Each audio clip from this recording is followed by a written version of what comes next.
Big Noon Conversations, Dan Lanning, Oregon. Dan Lanning, Oregon's the next one. All right, so now here we are. We're getting to the point now where people are giving us their predictions for the Big Ten. So I think the predictions have been pretty accurate. Ohio State's favored, Oregon second. I think by a stretch they're the best teams. I think Penn State's got a good coach and an excellent young quarterback, so I think they should be third. USC is about fifth or sixth with Iowa. So I want to start with this. I think USC, you can say what you want about Lincoln Riley, but in 2 years, they're averaging 40 points a game, and he took over a roster, as you know, that was a mess. I kind of think the schedule goes in their favor. I think if there's a dark horse in the conference, I kind of think it's SC. Am I being a homer? It feels like they could win 8 or 9 games. They don't play Oregon. They don't play Ohio State. UCLA and Michigan are in rebuilds. Am I nuts on that? Yeah. I don't think that you're nuts. I think that USC could be a sleeper team. I think it all hinges on that game against LSU, to be honest, in Vegas. That game is so important for Lincoln Riley because right now it seems like with the USC faithful, there's a bit of a wait and see. Let's wait and see how he's going to do without Caleb Williams. And yet from within the program, I do know that there is a sentiment that they feel like they can get back to basics, get back to fundamentals, and maybe not be better at the quarterback position, but certainly be more predictable at the quarterback position. I think Miller Moss will give them that ability. He's a really smart player. And he's more in line with what Lincoln Riley won with at Oklahoma, in particular in his first couple of years there with Baker Mayfield. And so to think that this team is going to take a step back offensively would be naive. They will not. Lincoln Riley will not take a step back offensively. So the question for me is more about the defensive side. They were abysmal last year and a terrible defense. Now D'Anton Lynn comes over from UCLA. And by all accounts, I think that this is a great hire. And if they are just better on the defensive side, they don't have to be great. They don't even really have to be good. They just have to be better than what they were. Then this is certainly a team that if they were to beat LSU, could certainly be sitting there in November with the schedule that they have in front of them, competing for a playoff spot. I don't think that's out of the question. Listen, it's going to rankle Big Ten fans if one of those finesse Pac-12 team comes into the conference and win. But Oregon gets to host Ohio State. Listen, their NIL is next level. It's Texas level. They have gone out, there's nothing illegal, and bought some really good recruits. I think Oregon's stacked. I don't know what they'll be quite at quarterback. Could Oregon win the Big Ten? I think that, they get Ohio State at home. It wouldn't shock me. What do you make of it? They certainly could. I do think it wouldn't shock me. It wouldn't surprise me. This is easily one of the top 4 rosters in all of college football, easily. And you can call them a finesse Pac-12 team. They're anything but that. They are really good up front. In fact, when you look at the blue chip ratio that they've signed from high school alone on the defensive front 7, it's remarkable. They've got 11 guys in the 2 deep. They're blue chip recruits up front on the defensive side. Wow. They're going to be fast. They will be physical. And this is an offense that I think could have one of the best, if not the best, wide receiver rooms in the country. So if you put a guy like Dylan Gabriel, and you might think that there's question marks about that, but I actually believe he is the perfect type of quarterback for what Oregon and their offensive coordinator, Will Stein, wants to do. Will Stein, trust me, I know this, he cut his teeth as a coach and played for my offensive coordinator, and he will do better with a point guard out there. That was kind of the Bo Nix mold, and I think Dylan Gabriel fits in that. I think Gabriel was actually miscast at Oklahoma. I think he's going to be a better player at Oregon. Here's the reason why. If you look at what Oklahoma had on their roster last year and what they tried to do offensively, it was push the ball down the field because of the length and speed of their wide receivers. That wasn't Dylan Gabriel. He's more of a point guard that wants to get the ball out of his hands quickly. I think he takes a step up. I think he's a Heisman contender, and it won't surprise me at all if Oregon is able to win the Big Ten.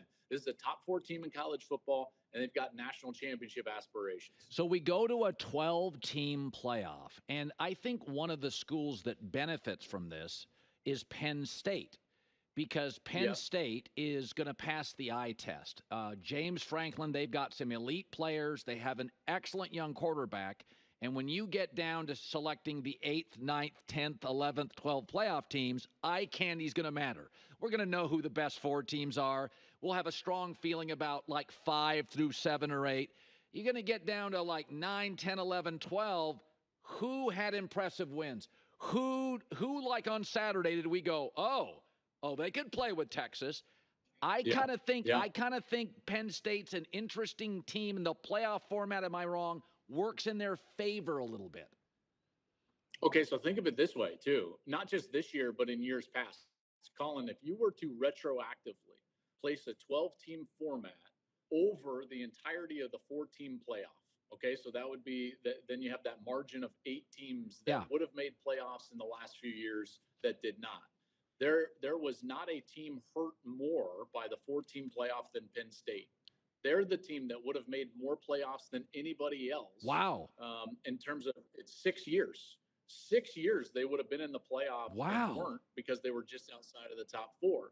So you can make a strong argument that there's not a program in the country that will benefit more from the playoff going from 4 to 12 than Penn State. I'll take it a step further. Now they don't have divisions in the Big Ten. They were stuck in the Big Ten East having to play Michigan and Ohio State every single year. So they didn't necessarily, even in a great year, have access to a championship game. Now you fast forward to this year. Guess what happens? They don't have divisions. They miss Michigan. They miss Oregon in the regular season. They've got the best schedule set up of any team in the Big Ten. And pending what happens in that Oregon-Ohio State game, I can see a situation or certainly a world where Penn State would only have one loss at the end of the year and be in the Big Ten championship game, and it wouldn't be a rematch between Oregon and Ohio State. I think that's plausible and certainly a team that I'm bullish on with the quarterback, Drew Aller, their talent in the backfield, and now what I think is a better offensive coordinator in Kansas's offensive coordinator, Andy Kotelnicki. They call him Coach K. I think he's going to benefit them quite tremendously. I like Ryan Day. They are viewed, I think, fairly along with Georgia, Texas, as the most talented teams. Is there a flaw? I think they've been too finesse for the last several years, and I think Harbaugh illuminated that weakness. Will they, because they have a quarterback that is not viewed as a C.J. Stroud-level talent. Will Ohio State pivot back to fundamentally a little more physical offense going forward, or is this just sort of the new blueprint, their receiver and quarterback led? So Ohio State, if you take a look at what's gone on in the last couple of years, and I think what certainly is a product of the transfer portal and NIL, is what we've seen is that the best teams in college football become very veteran. So you've got to be veteran. You can't just be blue chip. You can't just be talented. You've got to be veteran and experienced. And if you've got that combination of talent, blue chip ratio, and veteran experience, then you can consider yourself the best roster in college football. And that's what Ohio State is. I think you're accurate in saying that they lost some of the physicality, and Michigan exploited that over the last few years.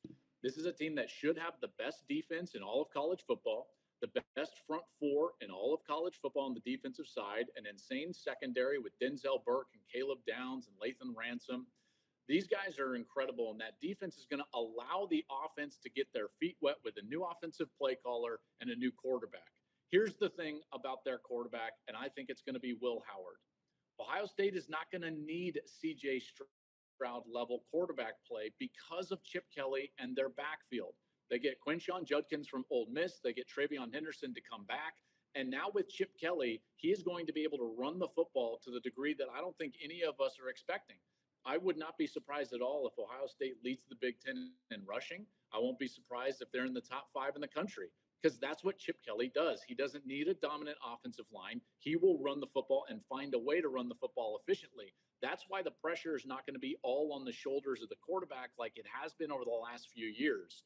This is a team that I think is absolutely the best, most talented, and most championship-ready roster in all of college football. People say that it's Georgia, but when you look at the veteran nature of this team coming back, the guys that they were able to get back from last year to this year, and then also supplement with the transfer portal, this is the best roster in college football. Joel Klatt, so good to see you again. It's so, I mean, look at you. I can tell you've got a couple of day beard growth. You're still not in regular season form. You're still a little. That's right. I mean, yeah, you got 2. It's preseason. It's preseason. I didn't even come on out of the gate like asking where Aaron Rodgers was on your valuable quarterbacks. Like, I mean, he immediately makes you a Super Bowl contender, but that's fine. And like Jared Goff over Jalen Hurts, I'm probably with J-Mac. That's a little bit strange right there. I don't know if I buy that too much. Listen. But, otherwise, it was a cute list. You tried hard. Yeah. That's what I tell my kids all the time. Like, just try your best. And you did that. Listen, you're going to go into two-a-days here pretty quickly. I wouldn't get too cocky. You get all cleaned up. Joel Klatt, the voice of college football at Fox. Good seeing you, buddy. I'm so fired up. You too, buddy. Have a good day. Hi, everybody. It's me, Uncle Colin. Subscribe here to get the latest from the herd, including exclusive behind-the-scenes videos and more, wherever you may be, however you may be watching. Thanks again for making us part of your day.